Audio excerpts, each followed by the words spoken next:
In this next session, we're going to actually go through the sample subdivision, which gives you quite a little smattering of all the routines and how to use them in sort of an integrated solution environment. We do a little bit of work in the old boundary traverse routine, and we do a lot of work within coordinate geometry. One thing I didn't show in one of the earlier setup movies that I thought I should show while we're here is the setup menu, which essentially allows you to set a set of defaults for how you want things to work in Benchmark. And these commands essentially allow you to set your rounding and truncating places and how you want printing to work, and to put your company title in here and set all kinds of things relating to AutoCAD. Each of these commands has documentation within the manual for it, which you can find and look over to clarify things, but this is where you can set everything so you don't have to think about it within the program. But do keep in mind that these commands exist within the program, and you can change some of these things on the fly if it's your desire to do so. I just thought you ought to have a look at this before we went too much further. So with that, I'm going to exit it and come back to the main menu. In the sample subdivision, we're going to basically enter the traverse for this particular area. Starting from this point, there's a side shot here. I think there are a couple of side shots here, and one more somewhere along the way. There's a mixture of vertical angles and temperature corrections and all the happy stuff that you used to run into doing this kind of stuff. And that's what we're going to run through when we do this entry cycle. I'm going to go to Benchmark for Windows. I'm going to go to Boundary Traverse. And I'll do a 123 minus to look at what jobs I have, because I actually sort of started this job but never put anything in there. So I'm going to 124 minus and open job 19, which is the sample subdivision. It says there's an empty file. It goes right to command, which is fine. 10 minus, very close thing. Do you want to use descriptions? Actually, I don't want to use descriptions. So starting point number is 1. Northing is 5,000, easting's 5,000. Going to go to 2. 89 degrees, 30 minutes, no seconds. Quadrant 1. Distance at this point, I'm going to enter 50 minus to put in a temperature, which is 76 degrees, and a distance of, measured distance of 445.87. Side 2, we're going to assign as 0.3. 24 minus, because we're going to work with turned angles the rest of the way through this thing. And at this point I have a side shot. And with side shots, I have multiple side shots, a single side shot. So here I want to do a single side shot. So I'm going to go 31 minus. And an angle to the left of 93.1100. And a distance of 11.5 feet. Next point will be 4. Same angle, except this time I'm going further because it's down a traverse leg. In this case we have a slope angle, so the distance, so we enter 51 minus for a slope angle measured from horizontal. Slope distance is 248.79 at an angle of 58 minutes. And it stays in this loop until you tell it to get out, which we do by hitting the 53 minus command. I'm going to go to 0.5. And a left angle of 169.3530.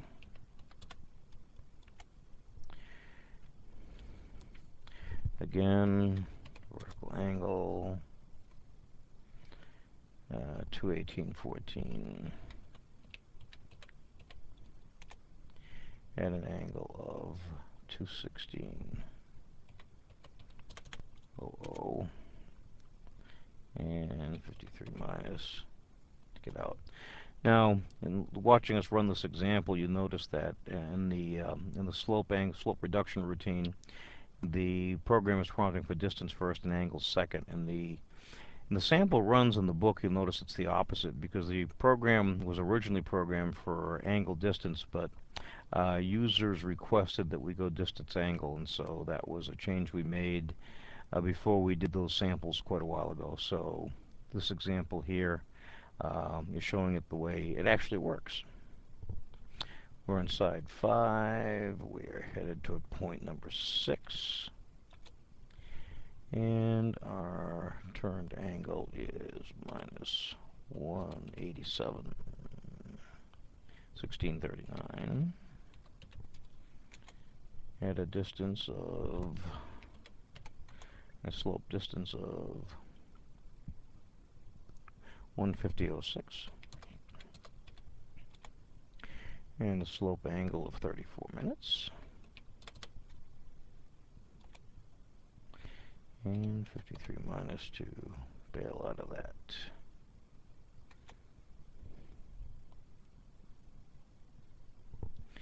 Side 6 going to 7. Here we have several side shots.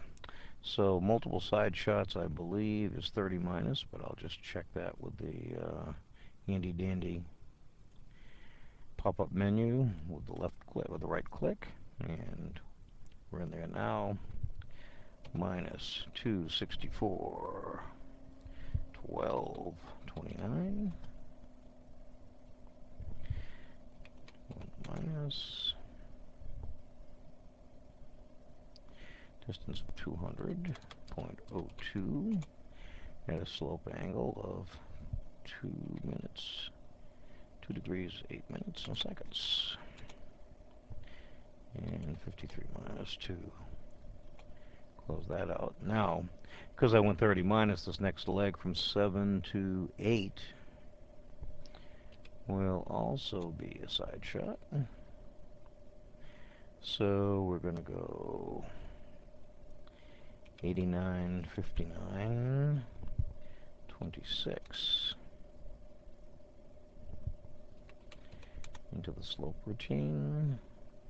Slope distance of 99.96 at an angle of 109.00.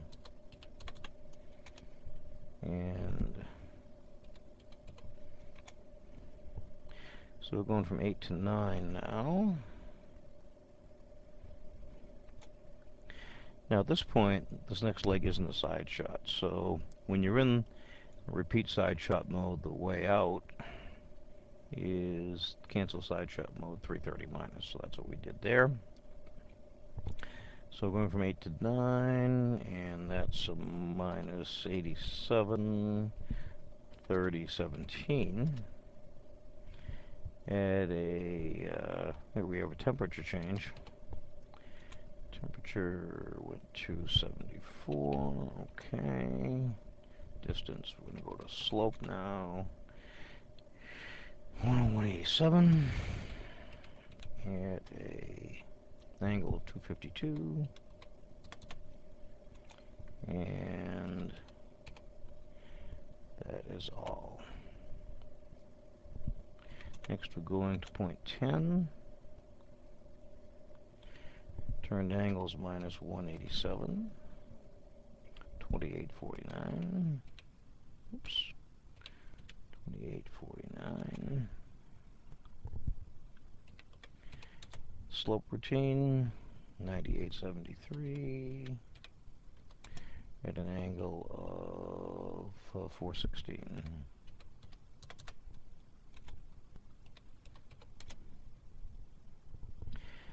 And side 10 is going to point 11. Here we have a side shot, single side shot, so 31 minus, minus 84, 5623, a distance of 10.47. 11 is going to 12. Negative 174. 0747. Another temperature adjustment. Back to 76. Slope reduction. 244.37. At an angle of 535. 535.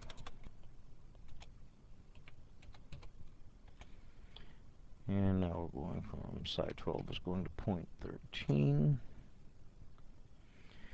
Angle of minus 90. 0247.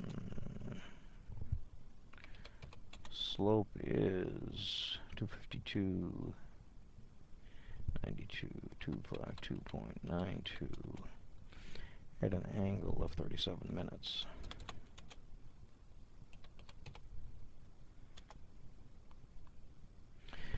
And now to point 14. Turned angle is minus 179, 37/36. Again, we're going to go into the slope routine. In this case, we have a distance of 239.87 at a slope angle of 113.00. And then we have a distance of 122.95 at a slope of 0. And again, because it stays this routine, you can go as long this way as you want to. 53 minus, again, leaves you out.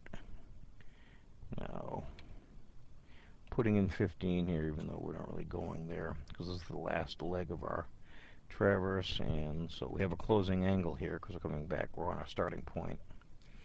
Minus 91, 0919, and a distance of 0. So at this point, we've completed our traverse input, and our next curiosity is whether we've got any kind of closure or not. So indeed, we have 16 seconds of error, northeast direction, perimeter, 1 foot in. Since this is within tolerance for this example anyway, next thing we'll do is an equal distribution of the angles, of the angular error of the 16 seconds, which cranks our closure slightly better to 1 in 7,000. And again, at this point, there are all kinds of end functions you can do here. We've got automatic angle balance, manual angle balance, no adjustment, compass crandles, field data listings, angular error searches, linear error searches, lots of things you can do here. Two things I'm going to do to be faithful to the example that we've got. I'm going to do a field data list. This is all my adjusted data. All these distances here are adjusted for the vertical and temperature and all that sort of thing.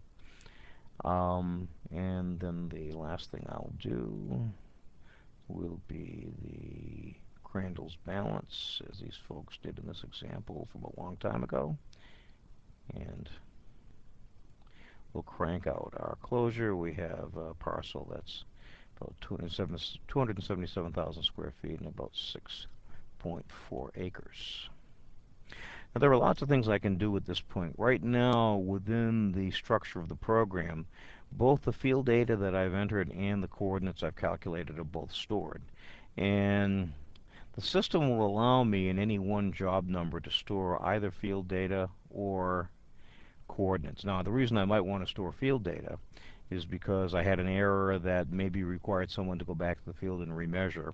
So I want to save the raw field data so I don't have to re-input the whole job when the guy comes back in.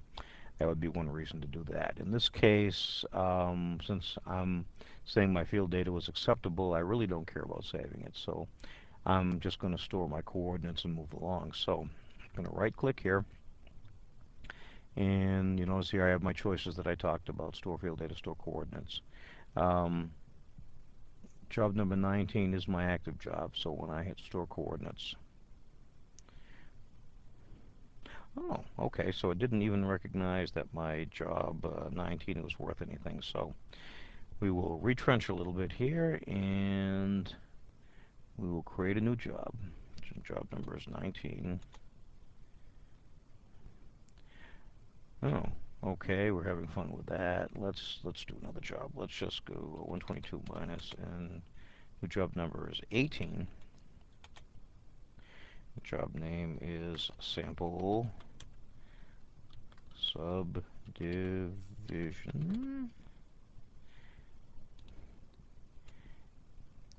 And at this point, I can go 121 minus and store these coordinates. And it's happy now, and it allows me to do that. So at this point, I can close this job and go on to coordinate geometry and take a look at what I have.